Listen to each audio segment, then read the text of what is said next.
I've invited the People's Champion to coach us on how to play the world's winning Izzet Monuments deck in a match against Izzet Seals to master the real lessons behind a deck like this.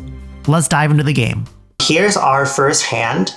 It has Monument, Combustion Technique, Eros, and then a bunch of lands. We're on the draw. We have 4 lands, these 3 spells, and I'm inclined to mulligan this. We don't know what our opponent's on, and even though the Monument is like one of the key pieces, I'd rather see we have much better openers with Storm Chasers. We have Artist Talent, super important to this deck. So because we have none of those cards, we don't have a Grand. I'm inclined to mulligan for a stronger start. What do you think? Yeah, in the dark, I would definitely mulligan these types of hands. If I knew I was playing against Izzet Seals that kind of wants you to interact a bunch, I would keep a removal heavy hand.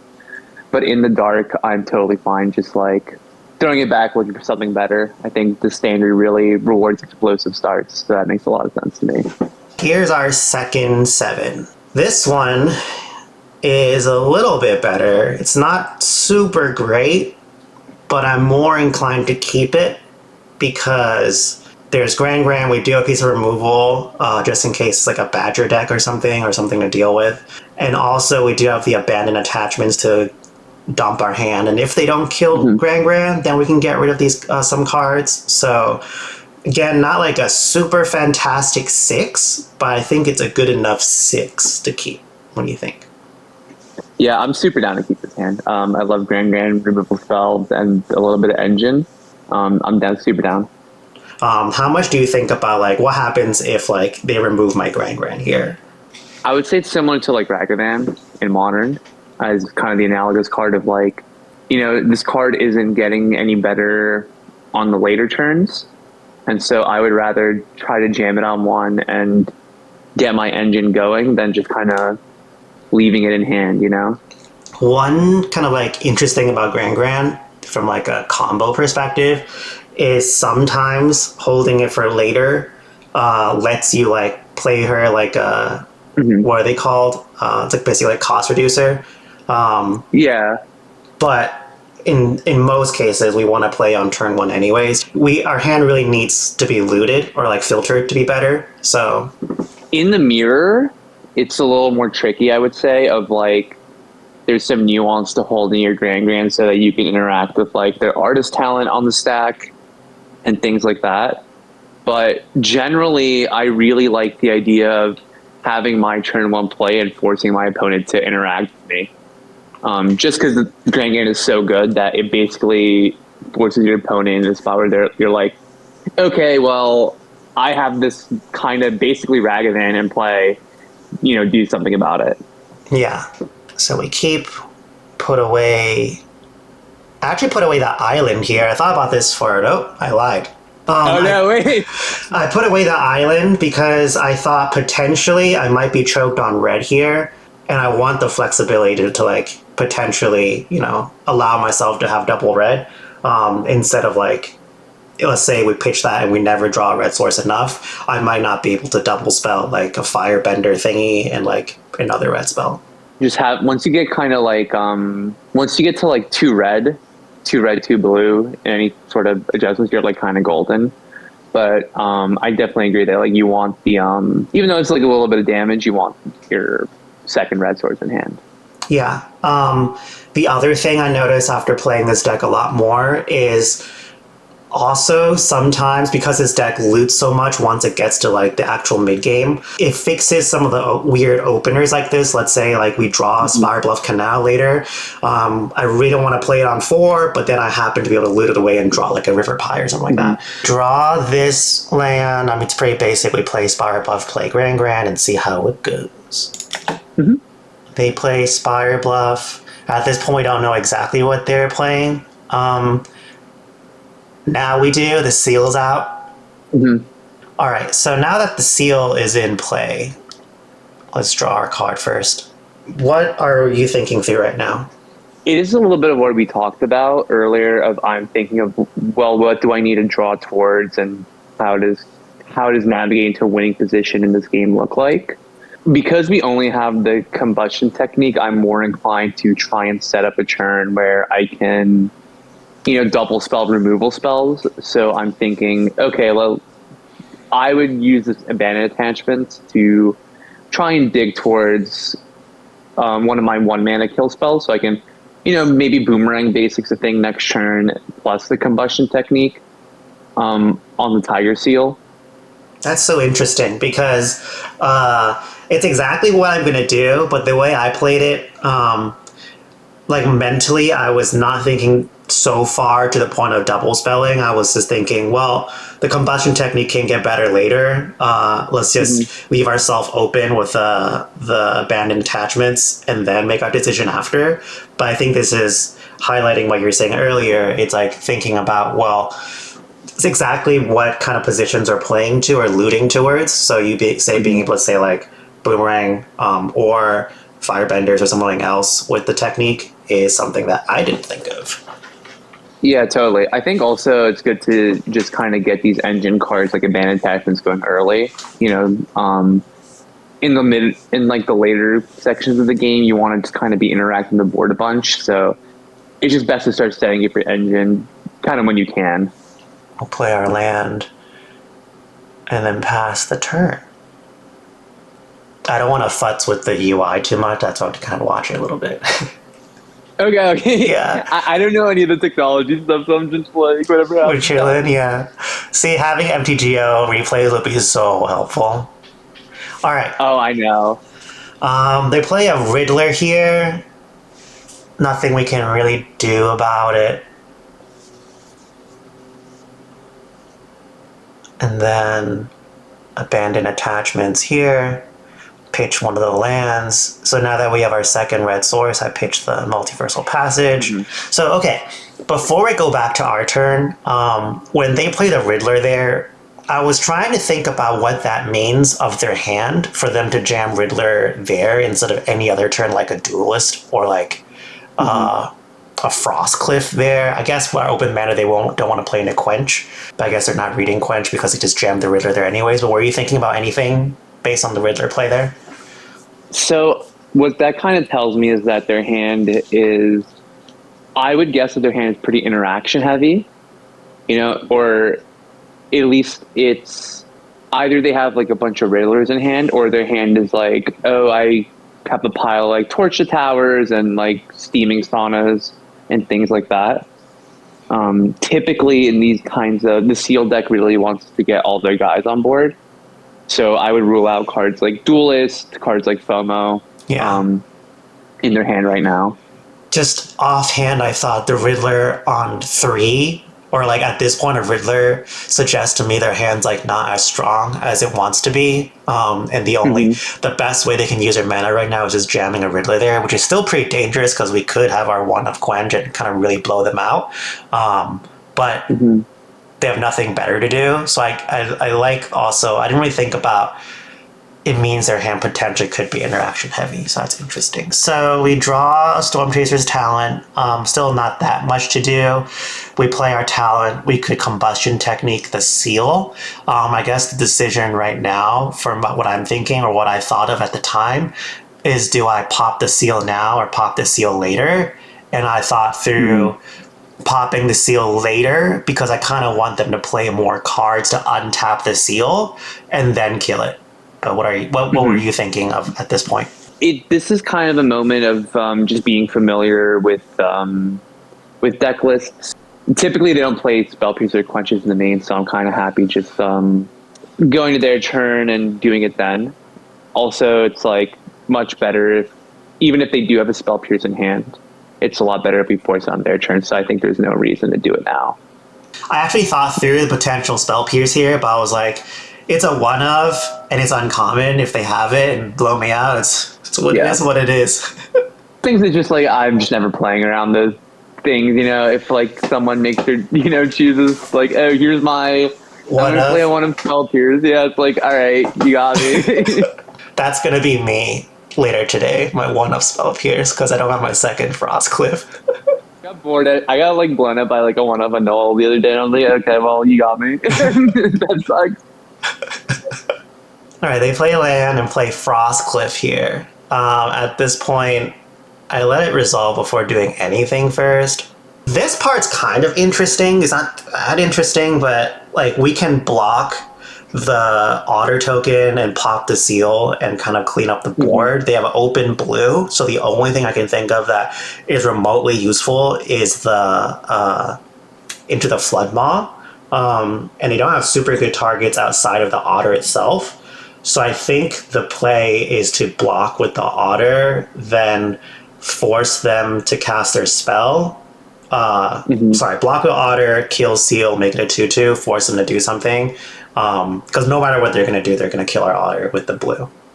I think the one consideration is spell pierce. I think that so timing this kill spell is really important. I think you wait for them to go and attacks, let them attack with the otter, and then shoot the seal. And the reason we're ordering it this way is if we block with the otter first and then use our kill spell on the seal, it leaves us out to, well, now they still have their otter, the 3/3, so they would still have their two things on board, and we would have nothing.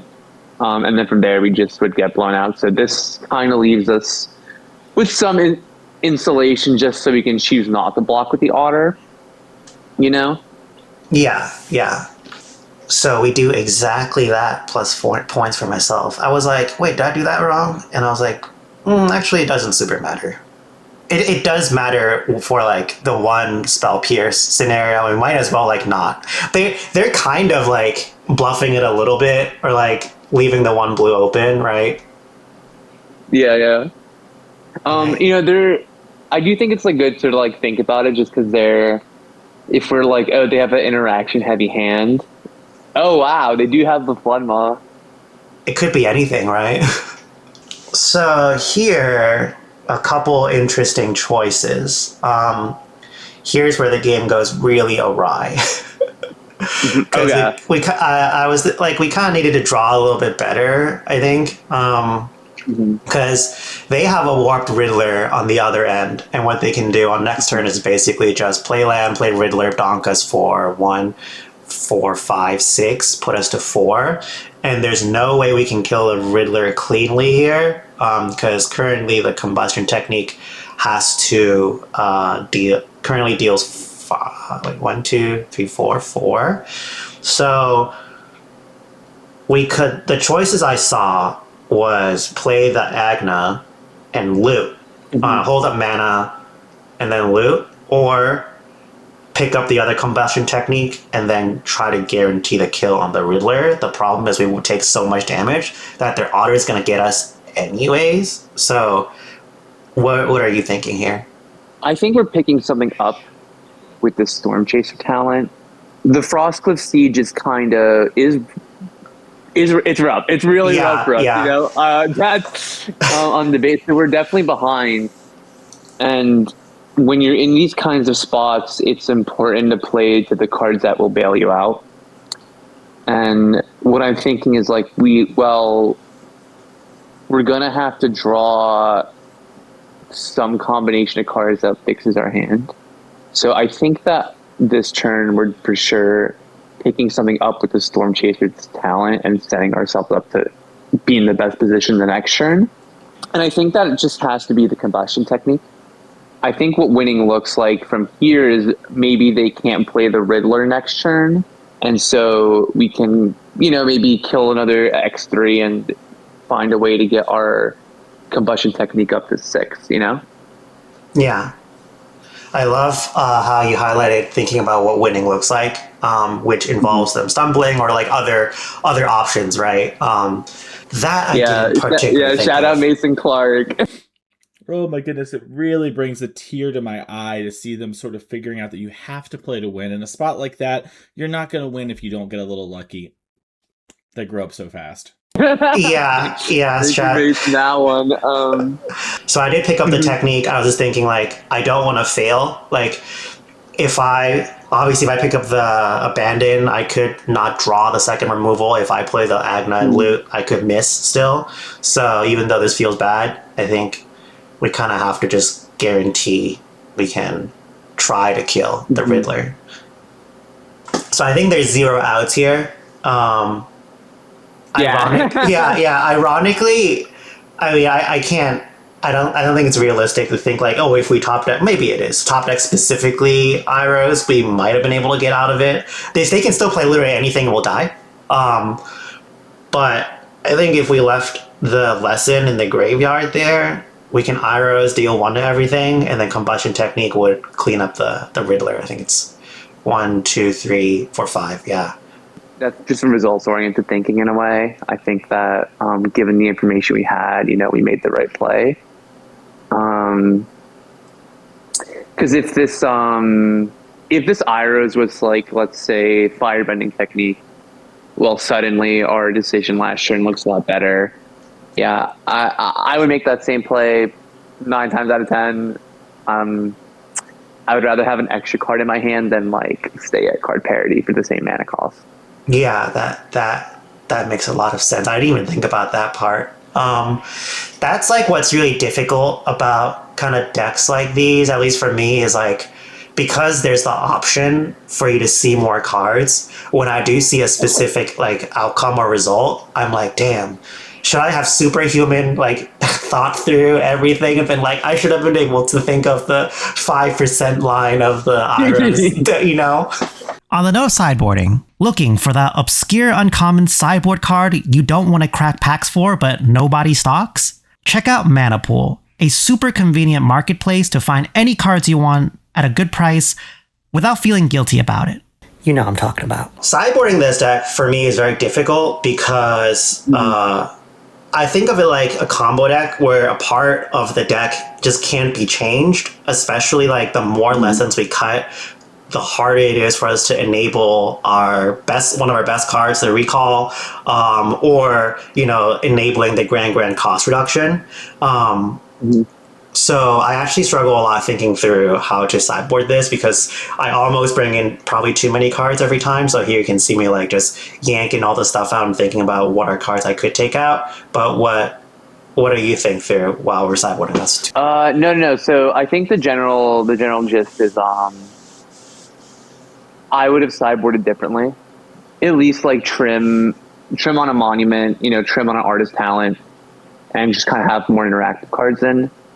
The thing about this kind of matchup is if you can interact early, your deck is poised to take over the late game.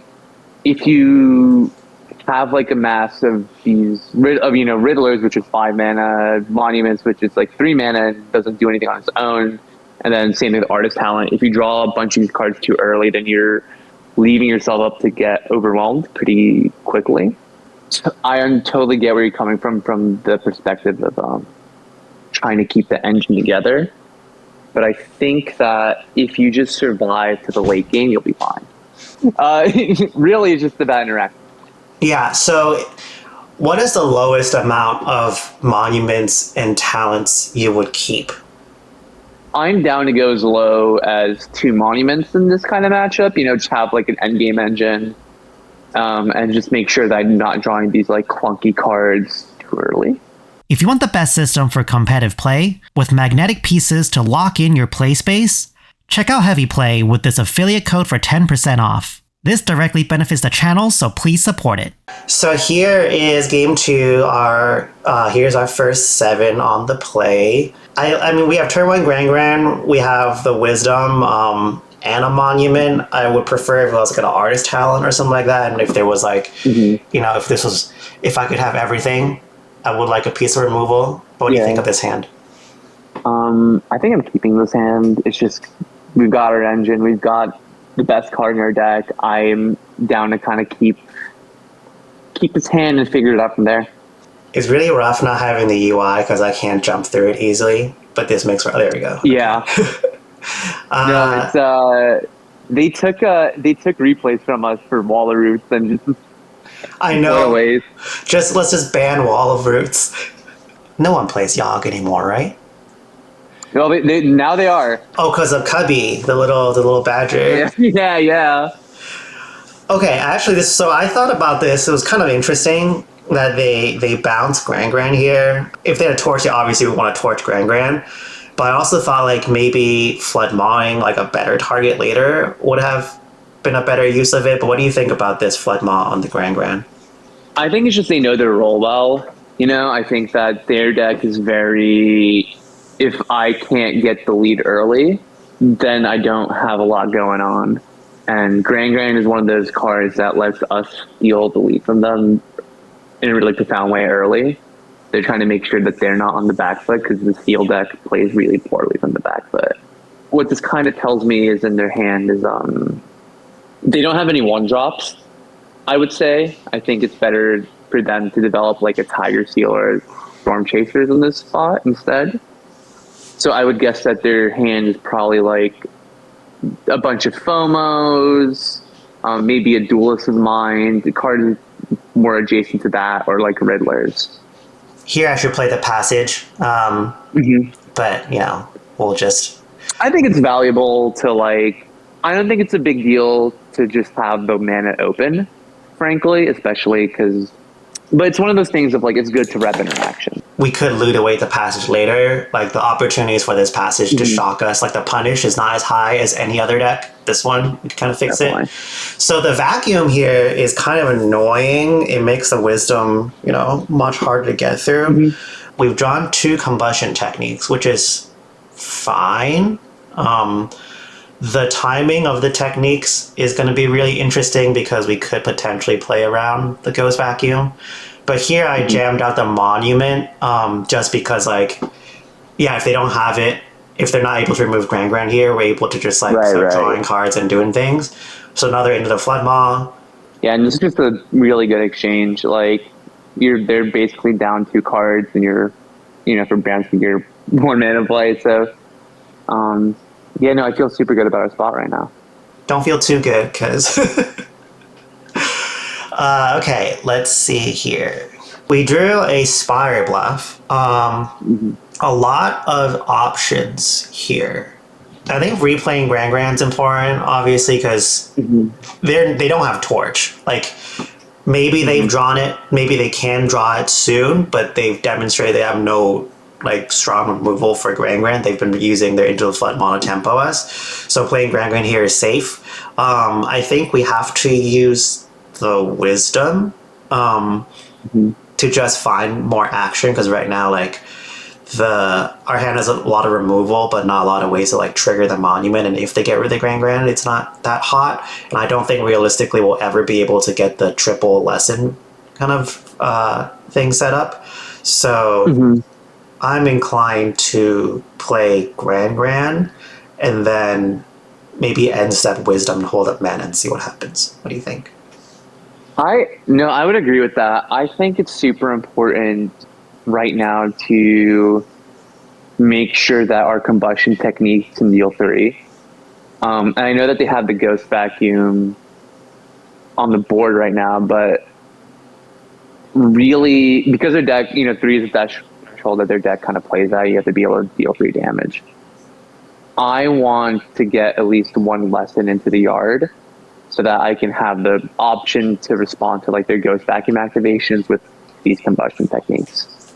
Yeah. So I think it's really apt to be okay, well, a good way to do that is using Wisdom at their end step and sort of setting up these turns where you can, use your Combustion Techniques. Wisdom can dump potentially lessons in there, which would then enable our technique to always deal 3, at least for that 1 cycle, because the Vacuum can only take out 1 card. But also potentially what we could do is try bait them into using the Vacuum on our end step. Back on our turn, we cast Wisdom main phase, leave up mana past the turn, and when they try to eat the Wisdom, just technique the Duelist. The thing is that it's a worse usage of our mana. I think because we have the Monument in play, we're incentivized to kind of keep trying to get our Grand Grand on board, is how I feel about the game right now. So I think that's exactly what we do. Oh, so you do main phase it? Oh, interesting. I do main phase it here. I'm trying to, I see. I'm trying to walk them into doing it now and getting rid of the Duelist. It's always funny rewatching my game and making totally different decisions from here. Yeah, so now that I did this, I think we're just kind of priced into it. And they didn't do it. Because I realized they want really to save heads it. up. Well, it's heads up, but also they get a +1 point of damage if they do it this turn. Yeah, I think the other line, just playing Grand here, is much better because now we're not so far behind, but we're not able to get the value of the monument, as you said. Yeah, now we're just like in this weird spot. You know, it feels like we're playing not to lose this game and not actually to win. That's what I would say. Yeah, definitely. All right, so here I decide to boomerang basics to vacuum and force them to activate it so I can kill their duelist. So I'll just go through that first, and then we could talk about it afterwards. I'm pretty sure in this spot I probably just wouldn't have even used the boomerang on the vacuum at this point. I don't know. It doesn't really feel like it's progressing our game too much. We could have just kept holding the techniques for a better moment and find a better spot. One of the issues I have that's kind of a common issue is sometimes I hyperfixate into like a line, right? Like, you know how just now I was able to say, like, we're together, we're able to say, like, oh, we play Grand here, enable the monument. It's like super clear back here. But for some reason, whenever I'm playing, like, I see, like, oh, they have a duelist. I gotta get rid of the duelist, right? And getting rid of the duelist becomes like the story. When the story needs to be like, no, we have to like draw more cards, you know, put us into position of winning rather than like blowing all of our cards. Like a boomerang basics, I could draw us cards and all that stuff to get rid of one talent because that exchange is really good for them now. Yeah. Now they're just like super ahead. And even if we had really just deployed our Grand earlier, it's weird to be like, oh yeah, this would be different, but it is one micro decision does kind of it does make or break the game with these types of decks. You really just have to be thinking like multiple turn cycles ahead. Yeah, that's something that I need to still work on. So they play a Frostcliff, a Ghost Vacuum. This is so gas for us. It's very good for us, yeah. Would you do it now? I would have main phased the Agnequela. Main reason being I would want to look for artist talent specifically. And I think that because I think if you find artist talent at this point in the game, you're all of a sudden really far ahead. Especially when they're tapped down, they don't have like a null up. I think that for sure I'm firing the Agnequela off at that point. Yeah. I think it's easier when you know the deck to be like, oh, these are the hits I want. Yeah, for sure. All right, so we'll rip a card. Rip a card, please rip a card. Don't make the treasure. Oh my god, please don't embarrass me. Not on YouTube, please. Oh, thank god. Okay.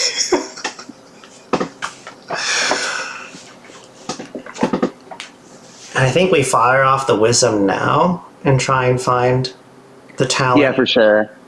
I think our way to win this game is like just talent, start doing a bunch of things, and look for that. Or even just like, okay, boomerang basics back to siege and annul it on the way down. Because this siege is really something I've noticed about this match specifically is that it's placed so differently when they have a siege in play versus when they don't. Yeah. It's like night and day. The siege is so critical to this deck. It just enables so many ways to like suddenly win the game. You play a FOMO, turn it over. You have like a seal and like another vigilance attacker. So I spent the annul on the vacuum there, and didn't play the wisdom. I don't know why. Probably at the time I was like, oh, I gotta get rid of one vacuum, but playing the wisdom there is much better. Yeah, at that point when they already have one vacuum in play and we don't have and we have like kind of, you know, a yard that's not really doing much, I am inclined to just kind of let that one go and save the annul for like a FOMO, you know, or like try to boomerang the siege. So if we didn't do that in wisdom last turn, we would have seen the talent and saved ourselves 2 mana here, which would be huge because then for now sure. trying to... Then we would have had a lot more plays. Yeah. Yeah, I think this game seems to me like it just kind of got away from us because we maybe misevaluated a few important turns, which just, happen. Yeah. Wait, I saw you thinking about playing the land that's so gas. Yeah. I mean, we gotta pretend, like, we gotta assume, like, maybe they can't kill us next turn. And we need a little bit more material in hand. Mm. Yeah. Dome us for 5. The thing is, like, it's hard to flip over 20 now in one cycle, but, if we have a really good turn, draw, like, a monument. I mean, actually, right now there's no cost reducer, so it's pretty hard to do so. So here, I think I just fire off the demonstration to start looting. Yeah, I even kind of wonder. I think you were supposed to maybe discount the artist talent even first. Yeah. Just have all your kill spells be cheaper. I think that was the move, because then we can still make a treasure and still have more plays. I thought, like, I realized that the deck plays a lot like a Storm deck, in the sense that you really care about the cost reducer, because once you hit the cost reducer, it becomes much stronger. But here we're dead. Yeah, nothing we could have done. Unfortunate. We had the opportunity to really turn it around. We had all the right pieces. I think the main flaw here was just, like, at least to me, hyper fixating on some things that don't matter as much, and not focusing on, like, our own path to victory. No, I agree. It sort of seems like we just played not to lose, and we play into our opponent's draws rather than, like, playing into our own. Playing to our opponent's draws. Could you unpack that a little further? What does that mean? So it feels like our opponent dictated how the game looked like, where we had multiple opportunities to, like playing the Grand, where we had multiple opportunities to, like, be proactive and look for stuff to do. I think that the Seal deck, we did have them on the back foot at one point, and sort of playing scared allowed them to just keep playing their own game rather than worrying about ours. I don't know if that super makes sense. But no, that makes a lot of sense. I think the reason, at least for me, maybe this is an easier trap with this deck, is that it's kind of controlling. I think sometimes you see it and it feels like a control deck, but it isn't actually like a control deck. It needs to have engines, it needs to set up, it needs to put things on board and have a game that happens to have a lot of removal that can be, like, heavily discounted, and playing it purely like a control deck, the way this game kind of went, where I was, like, trying to be clever with the removal, kind of made us be, like, a really bad control deck, and then they got to play, like, a pretty good, tempo game plan. Yeah, I think it's a really good point of, this deck does not play well as a control deck. You have, like, great late game inevitability, but really the core of the deck is, like, churning through your stuff. You're a spell slinger deck, and I feel like that's an easy trap to fall into, because you still want to play to your proactive draws. You want to be doing stuff. You want to get your engines going. Especially in a game like this where they have Graveyard Hayden, like, okay, how do we get our monument going? Stuff like that. I feel like the first game went pretty well, even though we lost. I think we, like, played to kind of what our hand was telling us to do. It's pretty interesting because it's kind of, like, tied to, like, the game plan it's implicitly having us to try and do, versus just, like, seeing all these pieces. So, like, I think for game 2, one of the many reasons why I ran away is that we have all these pieces that look controlling, but I think the game plan was that we had to play Grand. We had to put ourselves back on board, because that's kind of like the hand that was, for sure, the cards we're drawing and the hand that was instructed to do. Yeah, it's really funny. I think game 1 we definitely played to, like, what our hand told us to do, and then, like, game 2 it's like crazy. Yeah, we didn't read the signs. Yeah, it was everywhere, but we just kept missing each sign coming by. Yeah, it really is. The core of this deck is knowing to what you're playing to, and knowing kind of knowing how are we gonna navigate towards that end state, If I want to find out more information about this deck, how can I do that? Oh, that's such a, I'm a man of the people, I try to bring the best content for the cheapest price, and for the low price of $15 a month, you can subscribe to the Jakob Pablo Patreon. And I make content about not just Izzet lessons, but a bunch of whatever the good decks are in multiple formats. The link will be in the video description box below. Thanks for your time.